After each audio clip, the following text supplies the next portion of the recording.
Well, good morning, good afternoon, good evening to any of you that are out there watching. Today, I want to keep this short and simple. I hope you guys are having a great Wednesday. It is now Wednesday evening here and over here in Asia. And we were all familiar with the SEC report and everything that has pretty much accumulated on the social media, on the news, and everything else without that. But it just has raised a lot more questions than answers. It was completely a worthless page of 45 pages of just of a report, a high school report, which basically added more questions with a lot of less material. I guess people expected a lot more for it to pretty much cover the whole 9 months. But again, we're only focusing on one day, and that's what the whole report talked about, or lack of talk about. So many things, I mean, that were left out that just left everybody just jaw dropped open. But again, this comes back to us, people on Reddit and social media and even on YouTube. Minds, 4 million, 6 million, 8 million people asking more questions and doing their own due diligence and helping each other to really fact checked, and deep dive to more prove things right, prove things wrong. Get the FUD out of there, get the chills out of it. It's all there and it will be there, but it's going to accumulate because, well, we have this huge accumulation of people that goes around the world. And if you've seen the guy who's in Antarctica, thumbs up to you for reaching out and getting your help with your DRS. I don't know if you're able to do that through the GameStop. And of course, we have the GameStop people on Super Stonk, and you have the AMC crowd, but whatever. People you can infight, you can say you're more important, you're not important. The bottom line is coming down this is to we want to know what happened on that one day.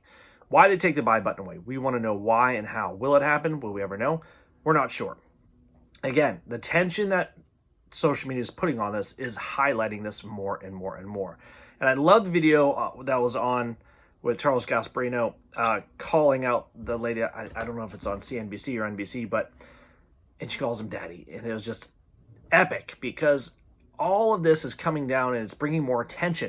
It doesn't matter how stupid and ridiculous these people are on the mainstream media. They are stupid and ridiculous. I mean, there are a lot of people there, but they're bringing support in their own ways to the situation of events that is out there. And we're proving ourselves that we're not the dumb money. We're proving ourselves that we are like-minded, smart, super freaking intelligent quants through doctors, medical workers, technical assistants, to just teachers, to regular people working 9 to 5 jobs. And these 6 to 8 million people are so much more intelligent than what mainstream media has out there, even though on the TV shows. You've seen the guy who was interviewed, he didn't know what the stock was SoFi, what all the stock, what the company can do. He comes out the next day in his Lamborghini, and that proves nothing to us. That's fantastic. Good for him. But again, this all is coming down and focusing on politics. Now, this is the political stage where it's going to be happening.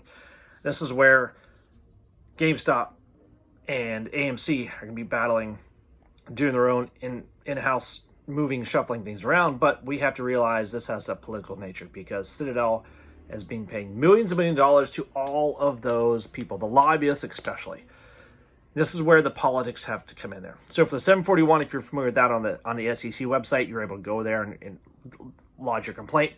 Do it. The more we can get the politicians to remind them that we are voting you in or voting you out, and hopefully keep pushing this farther, to get more, because this is becoming more political, because that's what Citadel is able to pay for the politics. Was this whole report, was it all just a rug pull? Basically Citadel paying off people, take this out, take that out of the report. So it's pretty much nothing, because again, this all focuses on one day. And from that one day when the buy button was taken away, I think if we can get answers to that, everything else will fall in place. I don't know, besides that, it's just basically DRSing your shares to GameStop or AMC, whatever you're into, and just getting control of your own situation. And again, reaching out and verifying information. All news is better news because you're able to ask more questions. When there's no news, that worries me. When nothing happens, to me, that makes me nervous. But when there's a lot of news, a lot more attention out, that makes me more confident what things are going to go and keep on pushing forward. So yeah, there's a lot out there. Trade Trades is a great interview with Dave Lauer. Anytime Dave is on, you're going to gain in some invaluable information. And Matt Corey does have a good video, good interview with the hedge fund manager. Really good talk. Really good. I usually try and stay away from a lot of the YouTube stuff, but just get out there and talk, communicate, get your ideas out there, and stay strong.